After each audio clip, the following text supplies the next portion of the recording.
Este era yo el año pasado, cuando decidí poner a prueba una loquísima estrategia de inversión y así ver si podía ganarle al mercado por lo menos en el transcurso de un año. El experimento consistió en invertir al azar en 10 de las 1000 mayores empresas del mundo. Y siguiendo la filosofía del economista y profesor de Princeton, Burton Malkiel, que en 1973, en su bestseller Un paseo aleatorio por Wall Street, escribió que un mono con los ojos vendados que lance dardos a las páginas financieras de un periódico podía seleccionar un portafolio que le vaya tan bien como uno cuidadosamente seleccionado por expertos. En pocas palabras, a lo que se refiere Malkiel es que es extremadamente difícil ganarle al mercado de forma sistemática año tras año, pero pareciera que los humanos tenemos un profundo deseo de hacerlo, ya que cada año inversores de todo el mundo gastan su tiempo, esfuerzo y dinero en poder lograrlo, y esta creencia se ve reforzada por una inmensa industria de billones de dólares con un sinnúmero de anuncios publicitarios que quieren vendernos esa idea. Pero lamentablemente esta no puede estar más alejada de la verdad. Por ejemplo, según el reporte de S&P Indices vs Active del 2018, que compara el rendimiento de los fondos de inversión gestionados activamente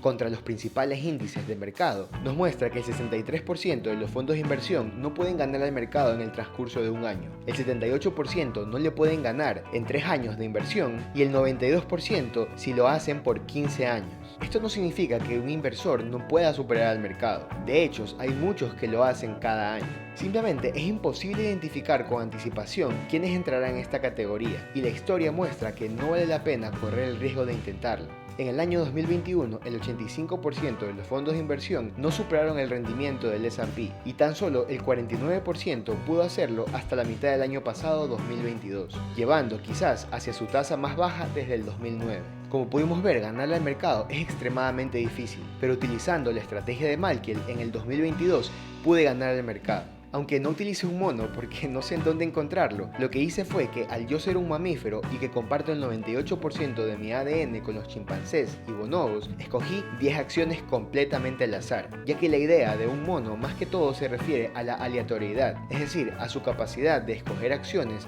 sin importarle su valor ni significado intersubjetivo, que son de las principales razones que nos hacen caer en sesgos y cometer el error de creer que sabemos más sobre la evaluación de una acción que el propio mercado. Como pueden ver, el S&P 500 el año pasado cayó 14.28%. Este fue un año muy complicado para las inversiones y la economía del mundo entero en general, con muchos conflictos internacionales, miedos de una recesión global y de una inflación cada vez más alta y constante. Y bueno, no es que mi portafolio tuvo un rendimiento positivo, sino que no perdió tanto como el S&P el año pasado. El portafolio de azar cayó 12.39% en el 2022 y honestamente me ha sorprendido muchísimo, ya que en este portafolio tenía muchas acciones pequeñas y medianas, lo cual hace que las ganancias sean potencialmente mayores, pero al mismo tiempo, en el caso de haber pérdidas, estas sean más drásticas que el promedio. Sin embargo, es importante tener en cuenta que no todas las empresas en las que invertí tuvieron un buen rendimiento. Intentaré ser lo más breve posible y mostrarles cómo le fue a cada una de las empresas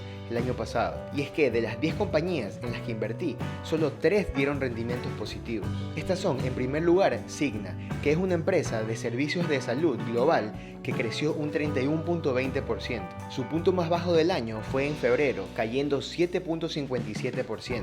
Y su rendimiento más alto fue en diciembre, habiendo crecido más de 39% y haciéndome desear que todo el portafolio lo hubiese invertido en esta empresa. La famosísima compañía de tecnología, IBM, fue otra de las que me dio un rendimiento positivo el año pasado, creciendo más de 7%, con su punto más bajo el 9 de octubre cayendo más de 13%, y su punto más alto el 12 de diciembre cuando alcanzó un rendimiento del 11%.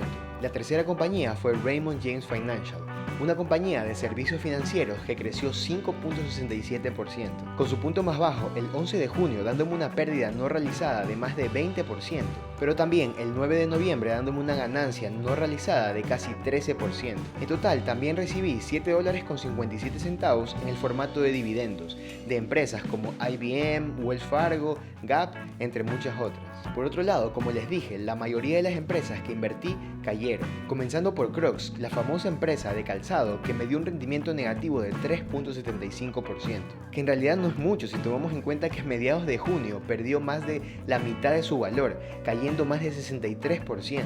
Por otro lado, otra gran empresa que también fracasó fue Gap, que me dio un mal rendimiento de menos de 30%, y fue otra que a mediados de septiembre llegó a perder más de la mitad de su valor, cayendo casi 56%.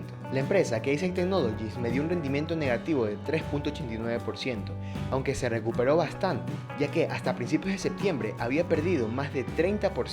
Por otro lado, One Main Financial, la empresa financiera que proporciona préstamos personales y otros productos y servicios, me dio una gran pérdida de 30%. Con Wells Fargo, uno de los bancos más grandes y famosos de los Estados Unidos, también perdí más de 21%. Pero ninguna de mis inversiones defraudó tanto como Upstart Holding, esta empresa de tecnología financiera que prometía muchísimo, pero terminó dándome una pérdida de casi todo lo invertido, cayendo más de 85% el año pasado. Y eso que a finales de febrero tuvo un gran rally y si hubiese vendido hubiese tenido un rendimiento de más de 27%.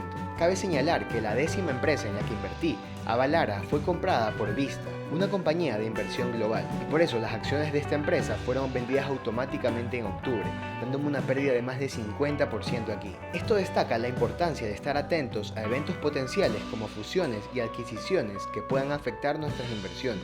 Una de las principales conclusiones de este experimento es que diversificar el portafolio puede ayudar a reducir el riesgo y lograr mejores rendimientos. Como pudimos ver, a pesar de que solo 3 de mis 10 empresas dieron un rendimiento positivo, aún así, ya que estaba tan diversificado, pude superar, por así decirlo, el rendimiento del mercado utilizando esta estrategia totalmente al azar. También es importante señalar que esta no es una estrategia que recomendaría para cualquiera que quiera invertir en el mercado de valores, ya que es importante que hagan su propia investigación antes de tomar la decisión de invertir. Personalmente no encuentro ninguna razón para tener que hacerlo de esta forma, sobre todo tomando en cuenta que prácticamente todos los estudios allá afuera indican que la inversión más segura es hacerlo en el mercado en general. A medida que se tiene más tiempo dentro del mercado, el rango de posibilidades disminuye y asimismo las probabilidades de perder dinero también disminuyen con el tiempo. Por ejemplo, durante los últimos 150 años, la bolsa estadounidense nunca ha tenido un rendimiento negativo durante un periodo de 20 años, incluso después de ajustarlo por inflación.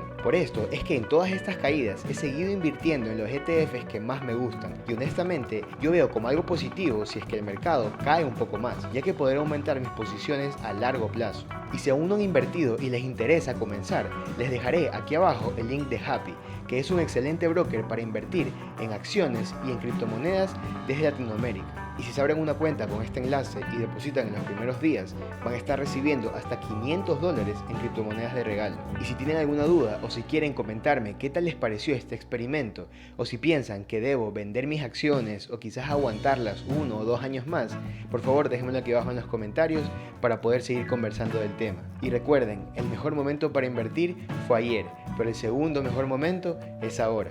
Hasta pronto.